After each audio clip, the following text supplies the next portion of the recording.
Okay. Hello, everybody, and thank you so much for joining us on the Vegan Proteins Muscles by Brussels radio. My name is Alice, And I'm Sawyer. and today we're going to talk about protein. Woo! So, first of all, just wanted to see how you're doing, Sawyer. I'm about to be able to hang out with you next week, I but know.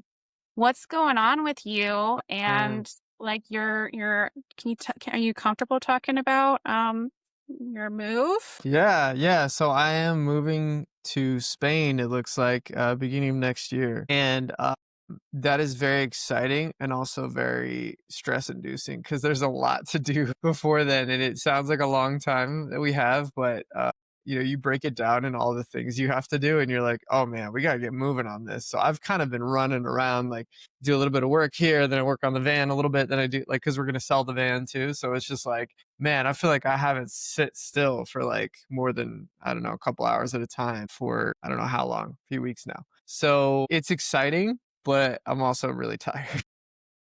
Yeah. Yeah. So How do you feel about selling the van? I did not know that that was part of the equation. yeah, it's kind of symbolic for one thing. It's like, okay, the van era is over. We're moving on to something else. But it's also, it'd be nice to have the extra money to put into the travels and the potentially buying a place or something, like if we fall in love with somewhere out there. So that's the whole idea. Is just like, okay, like let's kind of burn the boats, you know what I mean? Let's go. If we're gonna do Europe, we're gonna do at least a year, bare minimum, and we're gonna try to see as much as we can of it, but also it's going to be our venture into let's sit still for a minute and then maybe travel a little bit here and there, but like mostly we're going to be sitting still, which is a new concept for us because we were usually traveling all over the place. It's a departure for sure, and I'm excited for it. So yeah. Well, renting for a year and then figuring out is this forever for us, Hmm. or are you sure that you're going to come back at some point, or is it just sort of Yeah, I mean, I'm sure we'll come back to visit at the very least, but yeah, who knows if we fall in love with, we're going to Barcelona is the plan first. And then if we fall in love with it there, maybe we'll stay there. Maybe we'll go, we'll travel somewhere else and be like, wow, that was amazing. Maybe we want to be there and it's affordable. I don't really know. We're kind of open ended on that, but the whole getting there and being able to be legal and like, everything is the hard part right now. And so once we're over that hump, I'm very excited for what that's going to mean for us, what we can, actually get up to while we're there. So, that's crazy. It's yeah, very exciting. So I'm excited for you yeah, and jealous, wishing that I could yeah, do something like that. I guess I don't feel like I could be away. I feel like I couldn't move out of the country because I couldn't be away from my family. I don't think it would absolutely result in long-term happiness for me. yeah. I understand that. I totally get that. But speaking of being excited for somebody, I'm excited for you with your strong woman training. Can you tell us a bit about that? I'd love to hear more. Yeah. So, oh my gosh. It's exhausting, but it's so good because I'm going through this long build, and gosh, building muscle is so freaking slow. And it's kind of discouraging, like thinking I'm not gonna be able to compete for a little while I'm going through this process Yeah. because I'm like determined to put on as much as possible. So I'm not doing any mini cuts along the way. I'm just trying to keep it clean, trying to keep, body fat percentage probably between like 20 to 23% along the way. Are you trying to like when it are you trying to like hit maintenance sometimes? Are you okay when you maintain for a while, or are you trying to constantly push the weight up? I'm trying to gain about on average a pound a month. Okay. So very slow but Yeah. steady build. Okay. So sometimes it feels like you're recomping because, you might see like a jump in the scale and it might be like, whoa, this is more of a jump in the scale than I really wanted. But then making sure that you're just like consistent with tracking, and then your body, that's really what a slow build is. I think it's just like a little bit more of an extreme like body recomp Mhm. because it's I've just like, yeah. It's hard though. It's actually really hard to not let like bulking brain, I guess you could call it, take over where you're like, I'm bulking, I can eat whatever I want. You get even if you're tracking everything, but you're getting a little too liberal with the like party food or something like that. I've been in that situation many times. In fact, I think I struggle with bulking the most because I get too aggressive just because I'm like in bulking mode and I let myself eat more than I should. So it's a hard line to toe when you're bulking, but you're not trying to gain too quickly, you know? Yeah, yeah. I think I really just like fluctuate between like tracking mentally and then tracking like actually officially Uh-huh. because, I'll go to like the tracking mentally and then it's like, all right, we're supposed to be gaining right now. And so I might be like, we can have a little extra of this or a little extra of that. I think me along with a lot of women, this is more common to sort of like accidentally undereat, right? Mhm. And so, I have to be very mindful of that and be like, all right, we are eating extra right now. And then, weighing myself every day because I don't find that very triggering at all after all of the builds and cuts, right? Mhm. That's But cool. yeah, you get the scale weight up a little bit and it's like, all right, let's start tracking again. And Mhm. things will just like slowly even out. And I keep my steps pretty good, pretty high. And I actually have like a what do you call it? One of those scales, like an M body scale that Mhm. I know that they're not perfectly accurate, but Mhm.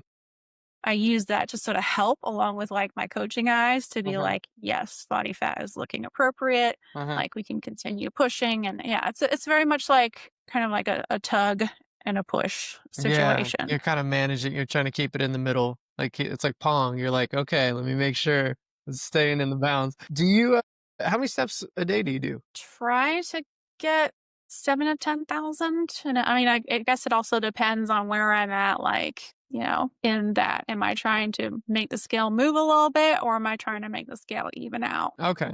So it's more of a constant, like, managing process where you're pulling different levers and all that. Because I think my mistakes in the past have been revolved around just being like, "Oh, just eat that much and don't worry about it." And then sometimes I get a little too liberal with stuff, and then I'm like look back and I'm like, "I did not need to gain that much." Yeah. So and then I'm cutting sooner than I'd like to, and it's, like, not where I wanna be. So I think it's good that you are so disciplined even in a bulk because I think that's when people are not disciplined, that's usually when it comes out. It's easier to be disciplined during a cut because you're like, "Oh, I'm so excited and I'm gonna see more leanness and all that stuff." But bulking takes longer. It requires more discipline because you're partaking in some things, but not everything. So that's a tough path. I'm really proud of you though for chasing it. Thanks. Yeah, I mean, I've been through a lot of the process myself, and frankly, I feel like that's now my specialty is helping people like build. That's And cool. that's what I go through with the majority of my clients at some Mhm. point. It might not start out that way, but Yeah. they reach their goals and it's like, "Well, what's the most productive thing I can do right now? That's cool. You can build." Yeah. I agree, I agree. I love when I get to that point with people, or when we start out doing that. But it's challenging. It's very challenging, and I think it's really important that you've been through it yourself, uh, because otherwise like, coaching is more than just logistics, right? It's like, that's great, and people need to know what to do, but they're gonna feel a lot of different ways on that way, on their journey to where they think they wanna be, and it might not be always super comfortable, so it's nice to have somebody to contextualize it for you, and they've been through it before. So it's just like mentorship, you know? So, anyways, maybe we should get into the topic of the day. What do you think? Yeah, I think so. Think we So we're should. talking about how to set appropriate protein intake. Yeah. And then at the end, we'll talk about some more practical considerations. So I guess starting out with the question like, who needs protein? So, I mean, do you want to try and like come up with some like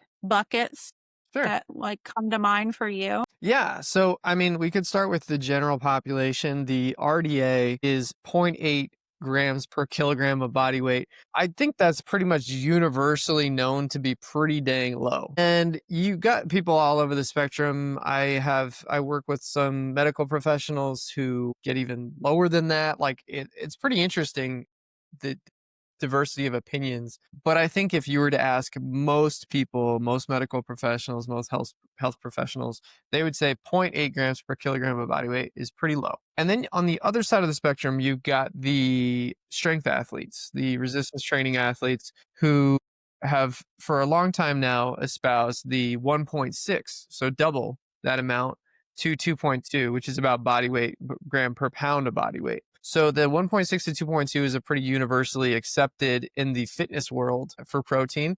And so you've got these kind of two worlds, lots of people in between, some people on the outliers, but I think most people are somewhere in between that zero point 0.8 and that 1.6, I would guess. There's people that talk about like sarcopenia later in life and being around that 1.2 mark, so somewhere in the middle. So there's a spectrum of opinions and needs, but for the most part, if we're looking at where the spectrum is, it stops and starts. It's about on the low end, zero point 0.8 grams per kilogram of body weight, and on the high end, about 2.2, which is about 1 gram per pound of body weight. And I really personally enjoy 3DMJ's, Dr. Eric Helms, at least, analyzation of the literature, because he talks about a bunch of different protein feeding studies, and he tries to extrapolate, okay, what is it that we're really looking for here? And so he uses lean body mass and then creates, like, have you seen that? It's like the tiered list of like, okay, it's like possibly sufficient, probably sufficient, and then almost certainly sufficient categories based on lean body. Yeah, I think I've seen it just well, I guess for my research I was pulling up like one of the more recent like podcast episodes that, Mhm, that were talking about some specific studies, but yeah, mhm, I've seen some of those. But yeah, talk about so before you go on, mhm, these ranges, I do want to put a caveat for anyone listening, is that when we talk about like, grams per kilogram or grams per pound, I would say that those are really going to be applicable to people who are athletes or people who are like people like moderate body fat percentage to lower body fat percentage numbers, right? mhm. And we can get into like Sawyer just started talking about the lean mass. And for anyone that doesn't fall into those, athlete or lean individuals, looking at the lean mass and calculating that way, I think is really going to be more applicable to you. Do you want to talk about that a little bit? Yeah, it's a good point because it's especially pertinent for those people because if say you're 260 but it's mostly body fat, it's not going to be necessary that you hit, 1.6 grams per kilogram of your body weight, just body weight, right? Because you're not going to be utilizing all of that. It might help with appetite, which we'll talk a little bit later about, but in terms of like setting astronomically high protein amounts for those kind of people, those kind of newer lifters, newer people on the fitness journey, wouldn't really help them. In fact, it'd probably make it harder for them to reach their goals because they'd be eating so much protein. So yeah, I think the lean body mass is helpful because it's, I guess, more universally applicable to people. But it also, I like how they have that strata laid out of like, it's not just like, you don't get this much and you're screwed. It's like, Yes. let's look at like what are the categorizations based on the data that we have, so that possibly sufficient, probably sufficient, and almost certainly sufficient. And when I work with people, I'm trying to get people as close to that almost certainly sufficient as possible, depending on their preferences, their lifestyle, their real like seriousness about building muscle. So it's and then also I will tend to encourage them to add more if they're struggling with satiety as well. So there's a couple of different, criteria for which category I'll put people in, but I'm usually trying to get them towards that almost certainly sufficient. I have it on all my spreadsheets, so let me just read it off real quick. The possibly sufficient range is 1.5 to 1.74 times your kilograms of fat-free mass. Which, if people don't know, that just means that your entire mass minus your fat mass, right? So it includes bones and organs and all that stuff. So say you are, I don't know, 60 kilograms lean, right? Like just no fat on you. Then that would mean you need to multiply that 60 kilograms by 1.5 to 1.74. That's the possibly sufficient category. The probably sufficient category is 1.75 to 1.99, and then the almost certainly sufficient category is 2 to 2.75. They also give a different range, a bunch of ranges for people who are like super lean and in the cutting process, which is, as we know, is very catabolic. And so you're trying to be as muscle sparing as possible. And those numbers are a bit higher, but I don't think that applies to most people. So I'm probably not going to go over that. If you guys want to check that out, go check out 3DMJ, check out Dr. Eric Helms's analyzation of the protein literature. But basically, when we're talking about most people, 9.9% of people, it's going to be in that 1.5 to 2.75 range of um, your lean mass in kilograms. Mhm. So I like using that because it's a little bit more specific. I don't have to guesstimate people's body fat percentage quite as much. I mean, I do because you have to try to figure out their lean mass. But in terms of trying to figure out, okay, how is this person is 40% body fat? Like, what's a good number for them? Because if you're just going off of total mass, it's just not that helpful. See, 1.5 to 2.2, was that the range you just 7.5 is the very high up range, and I'm usually trying to get people into the 2 to 2.75 range per, kilogram of lean body mass, and Okay. if all of that's too complicated, I'm sure, Alice, you probably have a different way of doing it. There's so many ways to do it that are gonna be totally fine. It's just one of the ways I like to do it to make sure that I'm not accounting for body fat percentage or, skipping over anything. Yeah. And then, like I said, beyond that, if they are, uh, you know, you have to consider their preferences and what they're able to do right now and their satiety. But maybe we get into that a little bit later. I'd love to know your process for deciding, the range that you like to be in with clients and yourself. Yeah. So I mean, to like super, super simplify, like obviously we're gonna all our coaches are gonna be making something extremely customized to you. That's why we have like this long questionnaire that asks all kinds of things about how you're eating, if you're already tracking your macros, and we look at basically like 1.2 grams per pound of lean mass. And that's sort of where we start at. So for women, a lot of times, like, I'm going to start women out like thinking, can they make something like 100 grams, you know? And for men, it's like, okay, can they start out, making like 140, 150 grams, right? And, we'll customize it from there depending on your goals. And, some people might not enjoy protein foods, right? Some people just might not really know what to eat. And we'll talk more about some like protein options later. Everything's going to be like on a sliding scale. And what would be not only achievable for you, but what will be like optimal for you. Uh-huh.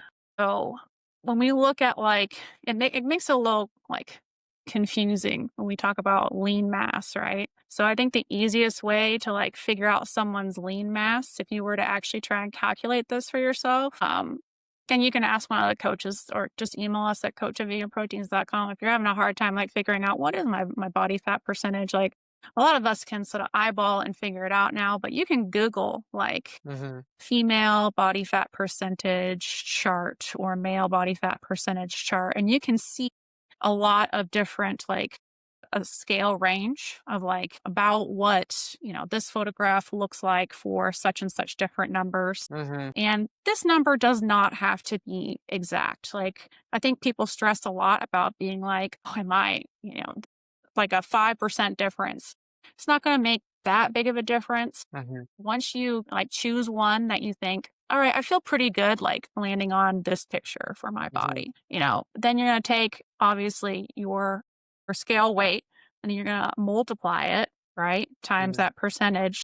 And then you can literally subtract that from your total weight. Hmm. And there you go. That is your approximate lean mass. Yeah, I like that. Thank you for explaining that. And, I also do like that you said, well, for women, it ends up usually being around 100. For men, it usually ends up being around 150. That's typically what it ends up being around. So if we really wanted to, that would probably get us where we wanted to go.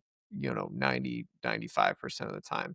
So when we're talking practicality, yeah, we want to make sure that we're not getting too zeroed in on body fat percentage and making that too big of a deal, because as Dr. Helms talks about, and a lot of guys at 3DMJ talk about, is the protein literature. I think it might have been Ironbound actually that Dr. Eric Helms was on, but they were talking about the protein literature and how there is a correlation between increased protein intake and increased muscle protein synthesis, right? So it's like, okay, it is a helpful thing to have protein.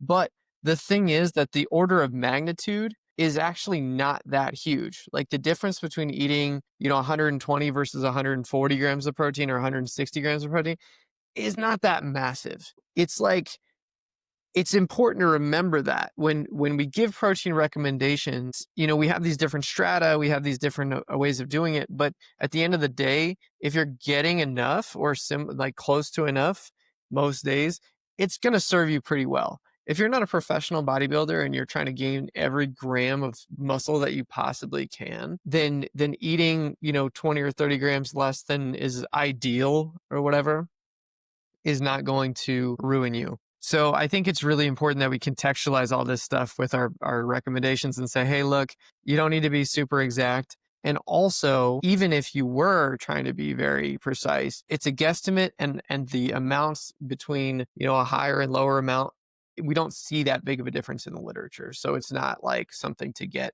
very obsessive over. Yeah, yeah, for sure. I mean, so coming back to like our buckets for just a second. So normal people, obviously, you're not going to need a ton of protein, Mhm.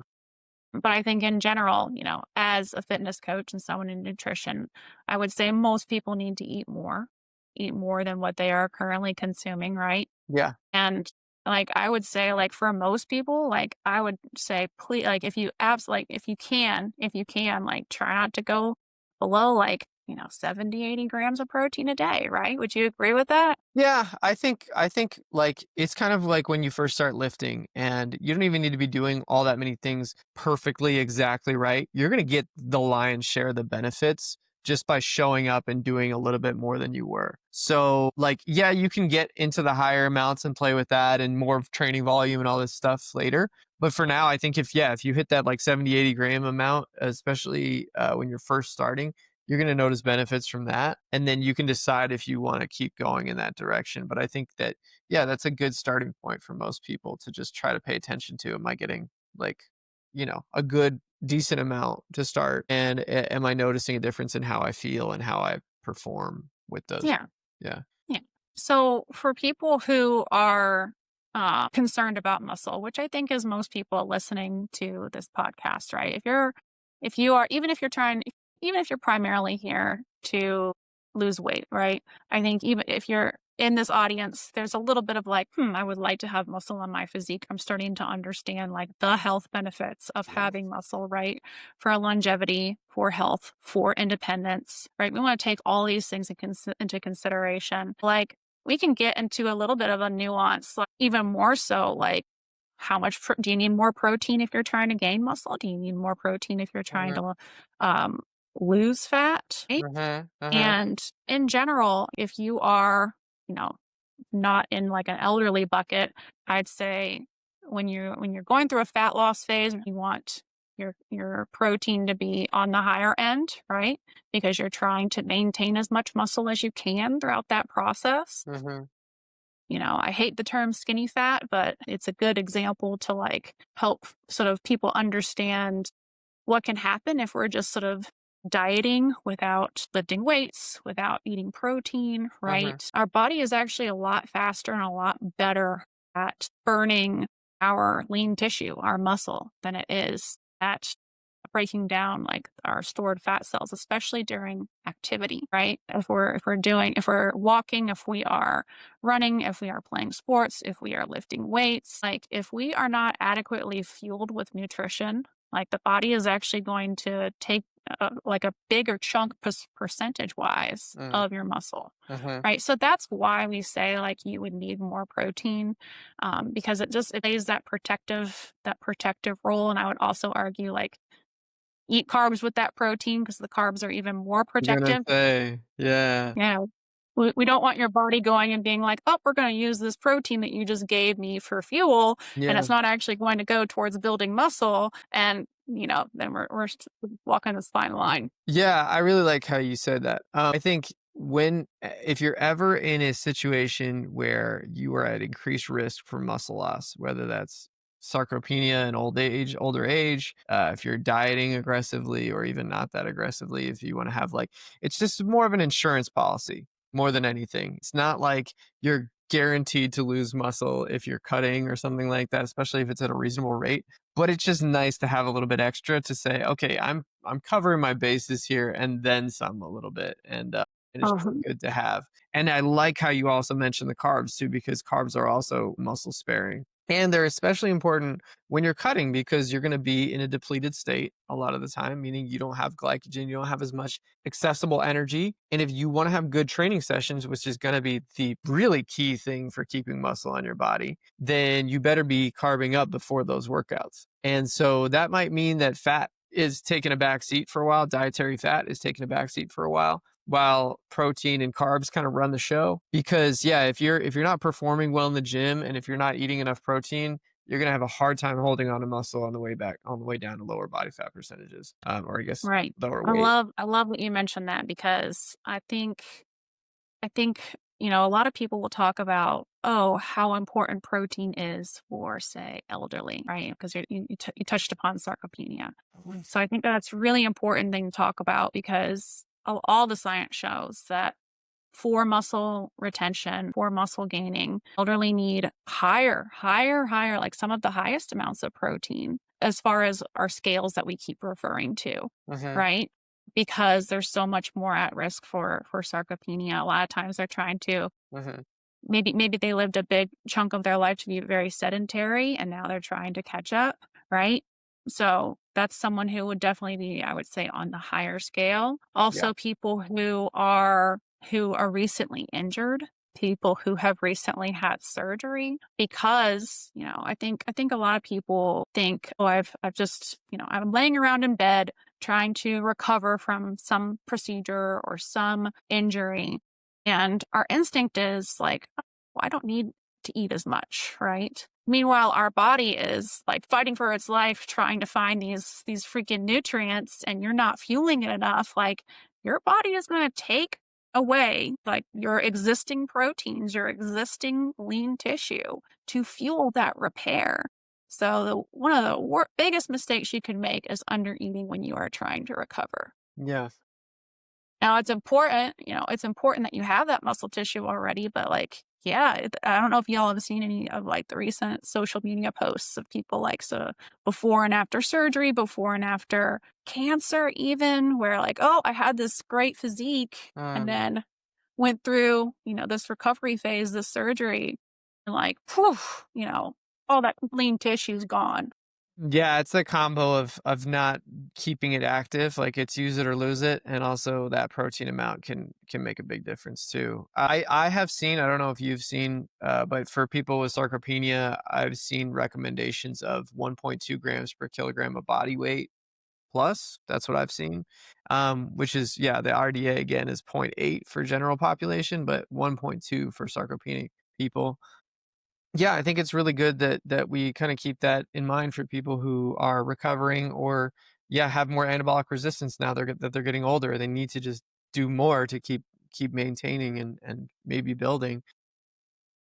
And then on top of that, protein is also really satiating. I don't know if you're ready to move on to that yet, but I feel like that's a really good thing to mention too, because for people with higher appetites who have a really hard time getting to lower calorie amounts and staying sane, I've seen, or at least anecdotally, I have some colleagues in the medical profession who can test this and they're like, no, I don't think so. I don't, and there are some studies to back up what they're saying. But for me, in my experience and my coaching experience, I've seen increasing protein to be a very satiating variable that we can do. Oh, you know what? Before we even get onto that, I thought it would be really good to talk about quickly that sometimes when people are older and they have these metabolic diseases, like they have cardiovascular disease, they have heart disease, they can be kind of encouraged to stay away from protein because they're the only thing they know, or at least what medical professionals are assuming that they're doing is going to be eating animal protein, right? And so they Right. know, and we know from the literature from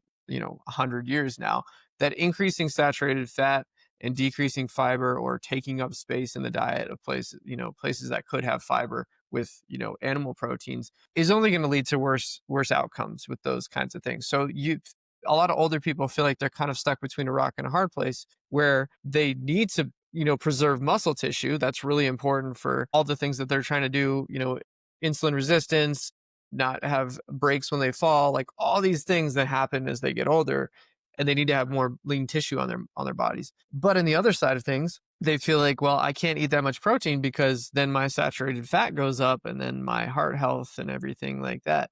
And heart disease, as we know, is the number one killer. So that's where plant proteins really shine. And it becomes very clear that they shine because for most of your life, you can get away with eating animal proteins and not having to worry about it. It's only later in life when you've done the damage to your artery walls and your insulin resistance and all these things that you start to realize I should have been eating this way the whole time. So I hope that that message rings loud and clear for people, is that you don't have to choose between having muscle and having a nice physique and having, appreciable amount of muscle into older age and your heart health. Okay. You could do both by eating more plant protein, which is high in fiber, low in saturated fat, and is going to help you stay healthy even as you hold on to muscle.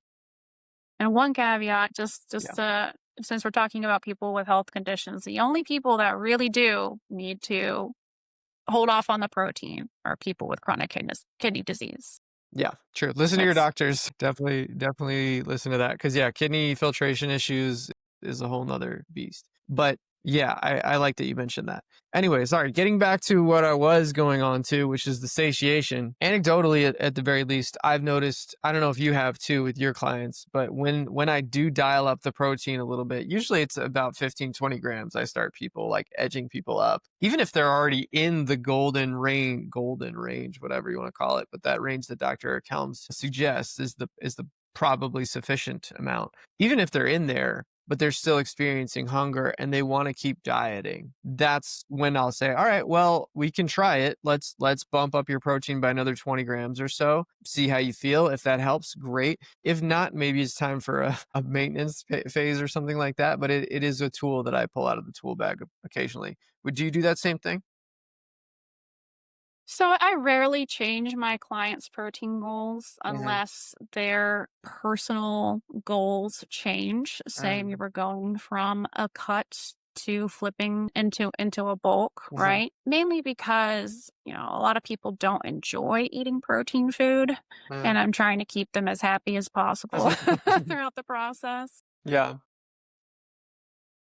But So what you was the would rest you of your would question? you're like for satiating effect, you increase people's protein, but yeah, I'll go ahead. Okay, for satiating effect. Okay, so I saw a really, really interesting article, like literally like last week or the week before, that was talking about protein is satiating when for people up to a certain like amount. Mm, Like basically once we get into the like good ranges, maybe not the specifically golden ranges that like mhm, 3DMJ is recommending, but once you raise your protein amount to like adequate, like meeting your body's needs, then the satiety portion of it, that's diminishing returns. mhm, So I think this is really, really cool, like a really awesome finding because when people go and eat in the wild, Americans, right? mhm, We're going to be going for those high fat foods, those high carb foods. And naturally, our protein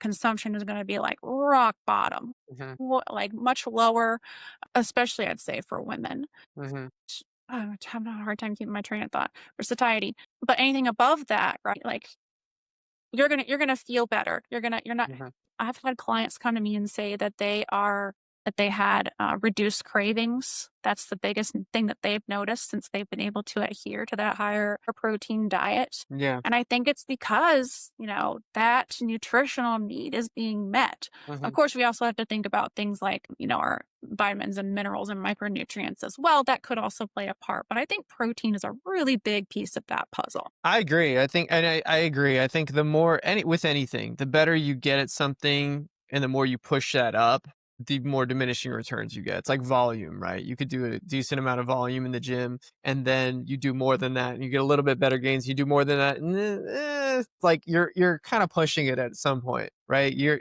gonna be hungry if you're in a 1,000 calorie deficit for 6 months or whatever. So there, it's not a fix all. The other thing is that, yeah, it is multifactorial. There's other nutrients that we can use and other things we can do. And so when I tell people, "Hey, are you getting hungry in a cut?" Yeah, we'll try to increase the protein, but I'm also going to say, "Hey, let's try to increase the fiber as well. Let's increase your water intake. Let's increase the volume of the foods you eat. So let's start incorporating more leafy greens and berries and cruciferous vegetables, because that's just going to that combination of all those things is what I've noticed to be the most helpful in terms of trying to keep people's hunger under control, especially those who just have a naturally higher appetite than others, which I would consider myself to probably have a little bit higher than average, at least a little bit higher than average appetite. And so I have to lean on these things periodically myself to get to stay in the balance. Like I said, I even when I'm bulking, I have a hard time keeping the calories under control.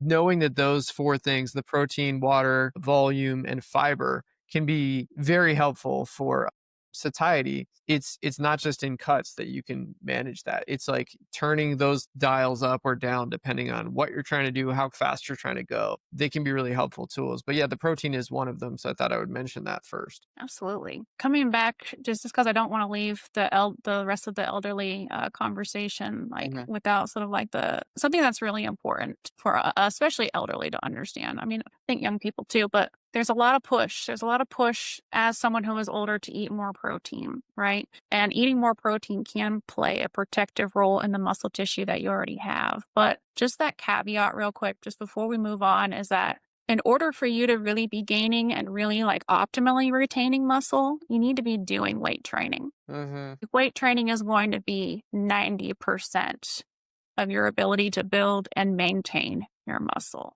Mhm. The protein by itself is, besides some protective effects, it's not going to be like the end all be all to this solution. Yeah. Yeah.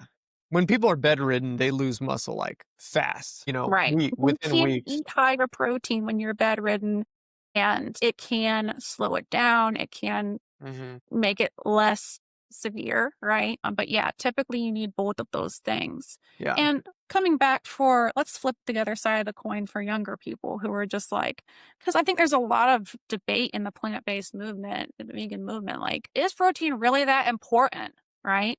Like, because there's plenty of research out there that'll tell you, like, you just need to lift weights. You just need to lift weights. Don't worry about your protein. Don't worry about your protein. Mhm. And while it's true that 90% of like your ability to build and maintain muscle is going to come from that weight training, I would say to those people, like, you're going to hit a ceiling pretty darn quick. And I would say, I would argue that most of you, if you're just going about it with not worrying about your protein, and you tend to be falling on the lower side, like Mhm. below sort of like the recommended limits, you're going to be disappointed. You're going to be disappointed in your results. I think as a lot for a lot of women, like your upper body is going to look pretty good, but you're not going to get those glute and those leg gains that you're really looking for without thinking about protein. Yeah, that's a good way to put it.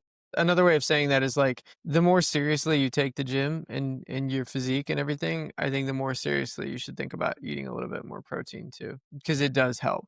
And we see that in the literature. So it is something to consider. You don't have to obsess over it, but it is something that will help you, especially if you're trying to build more muscle and maintain. And another thing, I know we're jumping around a lot, but because you made a lot of good points. I want to make sure that we add to that, which is that maintenance is a heck of a lot easier than it is to build. Even just moving, like I said, bedridden, you're losing muscle like crazy fast.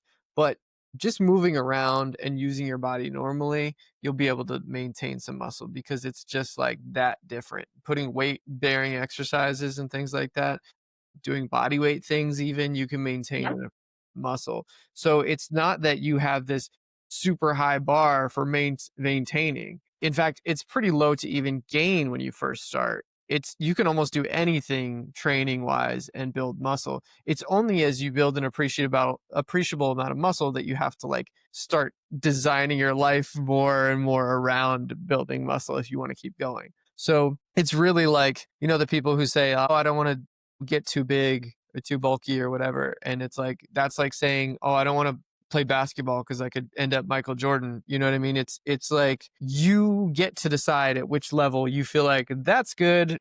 I'm chilling here, right? If it's just a health thing for you and you want to have some muscle on your body for that, cool. Then you get your blood checked, you check your insulin sensitivity. If you have enough muscle and you're doing fine and you're eating healthy, then you're probably fine with the amount of muscle you have. You don't need to do a whole bunch more. But if you're trying to build more and more muscle on top of that, that's where need to get smarter, eat some more protein, program some more volume, that kind of stuff. Yeah. Yeah. So What about the people who are coming in here? Because we get these people too who are just eating a ridiculous amount of protein, Sawyer. Like, man, yeah, those are few and far between, but they do happen. And I think what it comes down to is they have been convinced or led to believe that protein is like more important than it really is. yeah. And then to the point where it starts crowding out things that are important like carbs and healthy dietary fats. And that's it's going to be a problem because then their performance is going to suffer. And then the sustainability of the diet is going to be tough too because like I mean try to go on a vacation and eat 200 plus grams of protein without going over 3,000 calories minimum is going to be tough. Yeah. So, yeah, to those people, I would say, like, do you really notice a difference between what you're eating and like, 2/3 of that on a regular basis? And maybe trying to eat less, just do as an experiment, try to eat less, but eat more carbs and see how you feel. And see how much more you enjoy your diet. That's true. That is Now, something we need to that's not fair factor in. to everyone because there are some people who just love protein food. And if that's you, like, I don't want to rain on your parade. If that is just like you literally, if you can honestly look at me in the eye and say, like, I think protein foods taste better, I crave protein foods, it's 8 o'clock at night and I'm having a craving and I still want pure protein food, then I'm like, okay, you can You have like it. it. Yeah. Well, I mean, I think it could be something that really helps a lot of people who have big appetites too. Like, I think people with big appetites have to be very creative because people who are listening to this probably know this. Like, we all know somebody who can just put food away. And if they're not careful, they can gain weight pretty dang easily or lose the results that they've achieved pretty easily. And if that's the lever they want to pull to like keep their body fat and their body weight under control, then more power to them as long as they can do it in a healthy way, not overloading themselves with saturated fat and things like that. But yeah, I don't think we should definitely don't want to shame people for having their strategies. It's just a matter of are you doing it because it really helps you and it feels good, or is it because you're afraid to not get enough protein? And that would be like your biggest fear because chances are you're probably overdoing it if you're too focused on protein like that. And what is overdoing it, guys? Like, so I'm looking at some of the most recent studies. I should have them pulled up that I could actually list the names. We can maybe put them in like the notes or something. Mhm. But basically, some of the newer like meta analyses are showing that like your progression is going to like as far as protein intake is concerned, it's going to flatline at about 2 grams per kilogram of protein, right, per kilogram of body weight. And that equates to about like 0.91 grams per pound. So Mhm. anything above that, and it's like if you had this out on a line chart, it's going to whoop, just flatten out. Like that's That's what this interesting because the science is 3DM, showing. yeah, that's interesting. I think like the 3DMJ guys were saying, well, it seems like there's no real like flat line. It's very hard to find a point at which, but in any case, at that level, it's so minuscule, any potential benefits that they would probably be outweighed by the things we're talking about, right? Like the Exactly. crowding out of other healthier foods, having a balanced diet and feeling like you could sustain it. Like at that point, over a gram per or gram per pound of body weight or so, I think most people would start seeing or having a little bit more trouble doing it sustainably. Maybe if you're a leaner lifter and doing an aggressive dieting phase, okay. But outside of that, yeah, I don't really put people over a gram per pound of body weight. I just don't see that. And same with satiety. I don't think it would help all that much at that point either. So yeah. Even the diminishing returns like really start to get greater according to this particular meta-analysis, like at 0.73 grams per pound. Hmm. So like that's when it's like, yeah, you might still be getting like a little bit of a upward movement, but it's going to be getting closer and closer to flat at that Yeah, point. it's just diminishing. It's just like anything else in life. The more you crank on one variable, the less effective it's going to be. And so you have to take a holistic approach and just realize, okay, I'm doing like edging my protein up higher and higher. And at first it was helping me with satiety and muscle retention and all these things. And then at some point, if you keep going up and up and up, you might notice like, okay, those benefits aren't really happening in the same magnitude. And maybe it's a good idea to look elsewhere for the kind of effects that I'm looking for. Or maybe it's Yeah. time that you actually need to take, a maintenance phase, or you need to, do a bulk or something like that. Because I think sometimes we try to use these things to override, the physiological processes that are happening. Like you cannot stay in a cut forever. You know what I mean? Like as appealing as it is to be lean and shredded year round, your body will stop you at a certain point. And there's no amount of protein you could eat to get past that.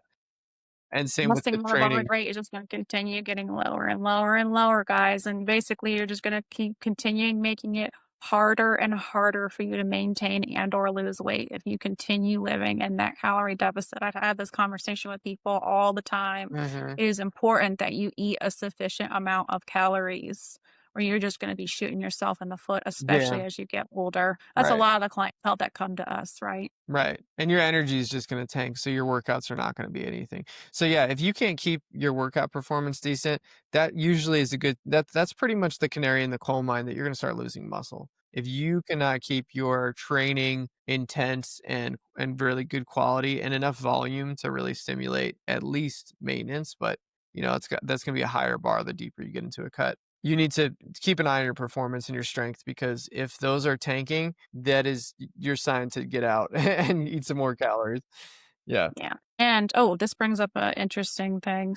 Carson just finished competing about a month or two ish, month and some change ago. Mhm. And we were on the way back from his final competition, and he's been talking about wanting to get a DEXA scan, right? Don't we all? Don't we all, when we're like around competition, like, man, it would be so cool to get a DEXA. Yeah. Well, he actually did it. We did it on the way back Wow. home.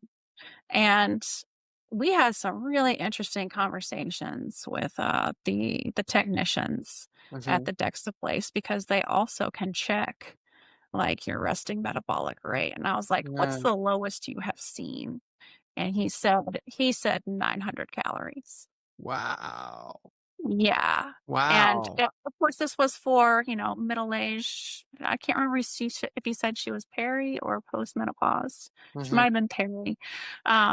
But that's what happens when you have been keeping yourself so, so small, eating so, so little, not weightlifting for so long. So, basically, what that means, guys, in order for her to be in a calorie deficit, she would have to eat less than 900 calories a day. And I don't wish that on a single soul. Like that is miserable. So while there is still such thing as, the law of calories in, calories out, right? This is science. We do still need to be eating enough, like normally, day to day to day, for Mhm. that fuel, for that muscle maintenance to keep your performance up. Mhm. Because otherwise, like it's pretty much you're basically starving yourself at that point in order to keep your size. Yeah, I mean, she would, it would depend on her, movement and how much she's actually doing at that point, but, yeah, 900 is not a very solid base to be adding calories on top of. But, yeah, I think it's important that people realize, like, having muscle mass and being active are really important things, because it's gonna be very hard, especially in this world, to keep the calories low enough and feel well enough. Because yeah, how are you going to get all of your vitamin C, calcium, zinc, all that stuff in under 1,000 calories a day?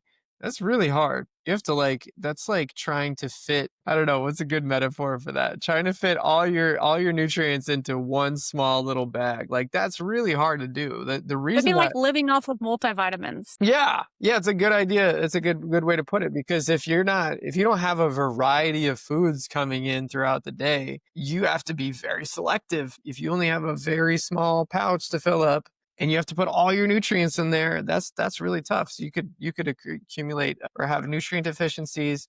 You're gonna have a hard time being energetic at that point. That's rough. So I think that's why I've, especially this year, put more of an emphasis on activity just through steps in addition to my training. And that allows me to eat more calories than I would otherwise, even in a cut, which is really nice. I don't feel like I am suffering as much with hunger, but also I can keep my calories higher, have more carbs before my workouts, so my workouts are better. So being active and having muscle on your frame really does pay dividends over the Your course of your life. quality of life.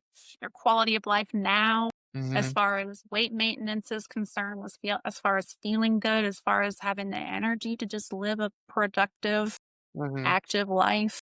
Yeah. Um, there's so much. Totally. So yeah, I think protein is important. In conclusion, protein is important. It's not everything, but it's important. And trying to get a baseline of at least, 70, 80 grams and then seeing from there, depending on how intense you want to go with your goals in that direction and how satiating and all that stuff it is, then you can titrate it up from there. But I think it's really important that we just have a baseline amount that's more than the standard American diet without the astronomical calories of the standard American diet.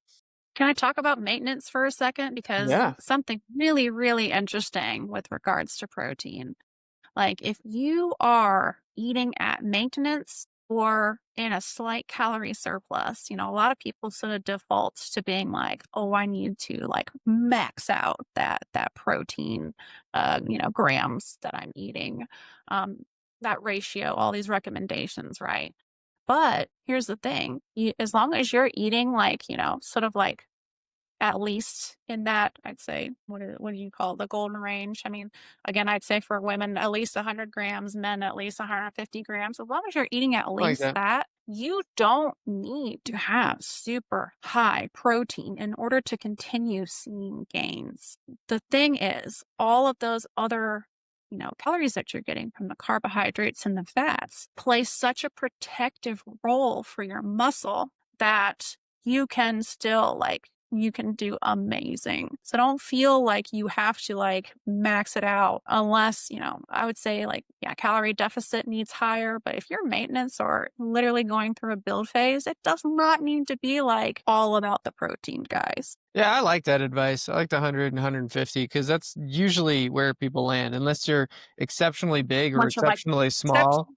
Yeah, it's other than that, most people are gonna fall into that's gonna be adequate for them and not too crazy over the top. And I think you're right when you say that most people are gonna be able to get really good amounts of progress with that. And then another thing to mention is that like you'll probably start liking more or finding more protein dense foods that you like more along the way. And so it'll probably even get easier to eat more if you wanted to or do it just by default. So that is something worth mentioning. Do we want to talk at all about how we prefer to get our protein? Like, what are our favorite sources to give people some Yeah, ideas? I'm sure there's people on here being like, "How the am I going to eat all this protein you guys want?" So yeah, Sawyer, talk about some of your favorite things, and I'll talk about some of my favorite things, and especially things that I know help Okay. women. Yeah. No, it's good we're doing it this at the end because then I can eat right after. So, because I'm gonna get hungry. So, in a cut, it's different, right? You have to eat probably leaner sources of protein, and so what I've been gravitating towards is things like gluten or like seitan, and things like those edamame puffs, like those protein puffs. Oh my gosh, are those a heck? Protein cereals are great too. I usually put those right before my workouts because they're pretty carb heavy as well, but low in fat. So those kinds of things. I've been making a homemade seitan that Ben gave me the recipe for. Basically, you just throw gluten flour in a bowl with a little bit of water, some spices, some seasonings, a couple of sauces, little tiny bit of oil, and you get to make like a holiday roast kind of thing, right? When you do the math on it, I mean, eating half of that is like 48 grams of protein and like 300 calories. It's something just like gluten. Seitan is like the king, if you ask me, of vegan protein and protein in general. Because like, well, you can't do that with any other protein source in the world, animal or plant based. Yeah, seitan is amazing for especially if you're cutting. And then those edamame puffs, those Smart for Life edamame puffs. Oh my gosh, so clutch. And then yeah, for when I'm feeling a little snacky or before a workout and when I want to have some carbs, I'll do like a bowl of protein cereal. Sometimes I'll do with the Smart edamame puffs with it. And then I'll have like frozen fruit and some soy milk. And that's like, I'm good. Yeah. Trying to think what else. Daring chicken's really good. Morningstar chicken strips are really good. Obviously, tofu is great. You can get either extra firm, which is like 35, 40 grams of protein per block, or you can get super firm from like Trader Joe's and Walmart. Those have like 70 grams of protein per block. So it's crazy. And then I guess lastly, I would say protein pastas are great. Red lentil pastas, edamame pastas, Barilla Protein Plus is great. So Yeah. you can do a lot with that stuff. Those are just like ingredients that you can just add to things. And, I love that kind of stuff. What about you? So, some of these are going to be repeated, but, when you're in a cut, yeah, seitan is probably going to be, I mean, anytime, in my opinion, having seitan is like the best part about being vegan because I make my own. I have so many different recipes. Mhm. Person's playing with a bunch of recipes right now. He just made this amazing seitan roast beef and we're making Mhm. Reubens out of it. Oh my gosh. Whoa. I'm obsessed. I'm obsessed. If you are not making seitan, then you are missing out. But obviously, not every single soul can have seitan. But Right. so, super firm tofu, I think it's important to talk about because basically, if you have been tracking your macros and trying to incorporate that, you're going to notice that it's basically equal parts protein to dietary fats, right? As far as how the calories shake out. Okay. Now, people hear that and they're like, what? They think I should not eat super firm tofu. I should not eat tofu, blah, blah, blah, blah, blah. I would definitely disagree with that. Mhm. I think that super firm tofu is one of the most satiating foods that you can eat. I Mhm. like to have it around my workouts because I don't get hungry at all. That is when I feel the most satisfied. I'm the Mhm. least thinking about food. Mhm. I try to fit in super firm tofu once a day when I am on a cut, just Mhm. for the satiety purpose. They say beans are one of the most satiating foods, and tofu is from edamame, from beans. Yeah. So there is science around this, guys. It's very important to remember this. Mhm. Now, having it more than once a day gets really hard to fit in, right? And it has very healthy fats in it, might I add. Don't worry about, thinking it's like poor quality fats in your super firm tofu. So you can also include, oh my gosh, silken tofus for any kind of like desserts. Mhm. I tell you, like people think that soy tastes gross. I'm like, you haven't tried anything with soy because literally, like, soy is basically like the Life. perfect substitute for cheese and milk in any kind of situation. So, like, the best cheese sauces are going to come from silken tofu. The best desserts kinds of things that would be like a milk substitute, like making like ice cream from tofu. Okay, guys, so if you don't have a Ninja Creamy, you are missing out. We have a Ninja Creamy. We have protein ice cream with silken tofu and some soy protein isolate every single night. The macros are incredible. It's so creamy and so perfect. Mhm. Like, That sounds amazing. wonderful way to cut. You don't feel like you are missing out at all. Like, Are you all the gonna ice cream cravings, Yeah. forget it. Oh, Are we gonna be able to have this when I'm in Boston by any chance? I want that. they have a creamy. I could make it. Yeah. I would just worship you if you were to do that. I would be like, "Alice, you are the queen." Yeah. I wanna try Yeah. that. Danny has some good recipes too. I haven't Yeah. had hers yet, but oh my gosh, I'm obsessed. The way you're I'm talking about so, it, I need to try this. I need to try this yeah. Yeah. soy Ice cream. Similarly, so the macros are very similar to super firm tofu, but Butler soy curls, guys, in my Mhm. opinion, is the best swap for like a pulled chicken taste. Yeah, Um, it's amazing. and oh my gosh, Butler's. It has to be Butler's brand, in my opinion. That's Mhm. like the OG brand. Yeah. And I just cannot find anything else that like is at that level. Mhm.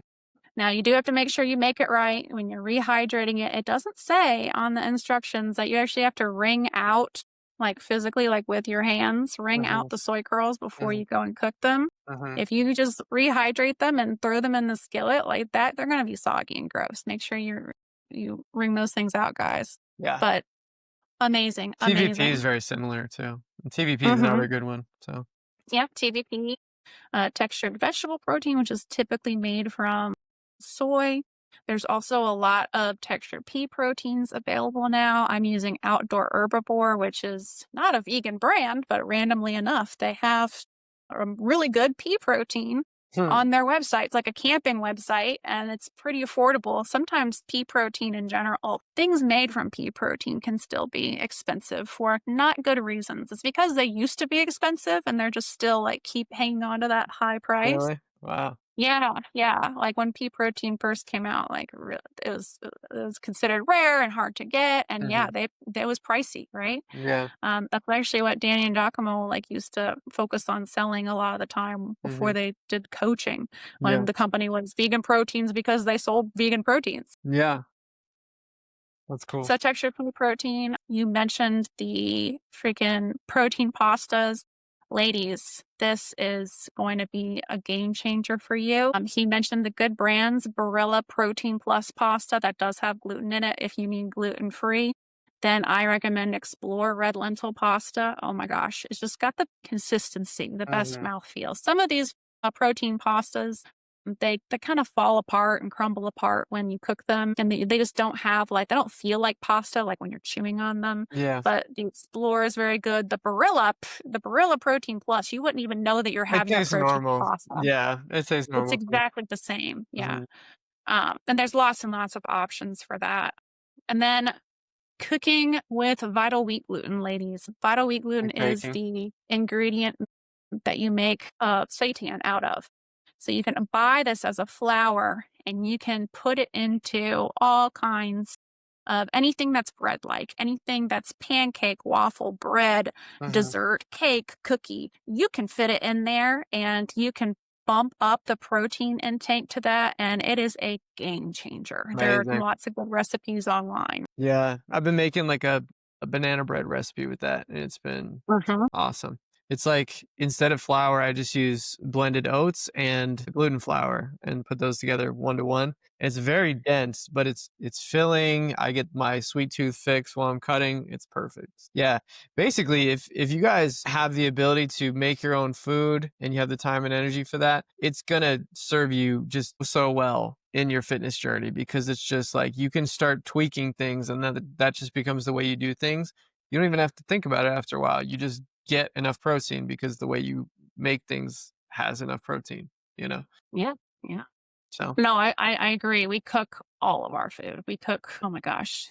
Thank goodness for Carson because he cooks a lot. I cook for okay. myself a lot, but he actually enjoys like playing in the kitchen. So Yeah. he will just like he's like, I'm just gonna go make blah blah blah blah blah. And it turns That's out cool. great. Big Mountain tofu, guys, fava bean tofu. That's a huge, huge game changer if you're in a cut. What else? Some other kind of mock meats that we didn't discuss that are still very clean. Things like tofurkey. Oh my goodness, just making yourself a regular like deli sandwich. Those are good. And if you can't see, I'm air quoting deli sandwich because obviously it's vegan. Mhm. You mentioned Morningstar, you mentioned Daring. I like Morningstar. There's lots of good Morningstar products, and there's some Mhm. of the more affordable ones. Mhm. I find that they are, the easiest for me to digest. Mhm. I love the Morningstar sausage patties. Make sure you get the Mhm. vegan ones because Those there are are good. sneaky, sneaky vegetarian ones that look almost the same. Check Oh the my bag. gosh. Yeah. I got mad the other day. I was like gonna get some. I was like, "Oh, these are on sale," and I was like, "What the heck?" Like they fit like egg whites in there or something. Hey, I was like, yeah, I know. "Dang it." I'm like, what the world? So they do have some vegetarian products, so just watch out for that, but they're the most widely available Morningstar and some of the most affordable, I would Mhm, say. mhm. I also like the Morningstar steakhouse style burgers. Very, very good. If you can't find, and if you can still find them, shoot, I had it. Not Gardein. Boca burgers. I do like You can those. find the green box. Those are really good, really easy on macros. Are you thinking of any other mock meats that you But like that are yeah, pretty clean? they're kinda pricey, but Beyond Steak is really good. Oh yeah, the steak tips, they come in a bag, guys. Mhm. When he says Beyond Steak, don't think like steak. Think like crumbles almost. Yeah. The macros are phenomenal. So good. Like, I love with those and the Morningstar chicken strips, my favorite meat substitutes. I make tacos with those. I'll put them on, anything. Pastas, Buddha bowls, any of that. Yeah. Beyond just came out with just like Beyond Chicken that aren't fried chicken. They aren't like when you Breaded. call they're not like tenders. They're just like plain chicken pieces, chicken in air quotes. Mhm. And they don't have any breading on them. Delicious. Mm. And a lot of people like to hate on Beyond and Impossible, but let me tell you guys, over the past many years, I'd say probably 5 years, Beyond and Impossible have been working very hard to reduce their saturated fats and Mhm. make their ingredients lists shorter and take off the ingredients that people do not like to see on ingredients lists. Yeah. They have really, really been cleaning house on their products because, let's just say it, a lot of the curiosity about Beyond and Impossible is sort of fading because they've been around for a little while. So Yeah. now they're trying to appeal to vegan customers. So they are literally trying to make you happier, guys. And so pay attention to that and don't just say Beyond and Impossible. No way. Don't Yeah. lump them into this unhealthy category. It's not fair. It's I think not they fair have some after all the good amazing things they've been doing. Yeah, I think they got some good products now. I think definitely, yeah, I avoided the burger patties and the sausages. I didn't really do too much of that because of the saturated fat content, but yeah, a lot of the stuff, the Beyond Steak tips, man, that's like probably my favorite.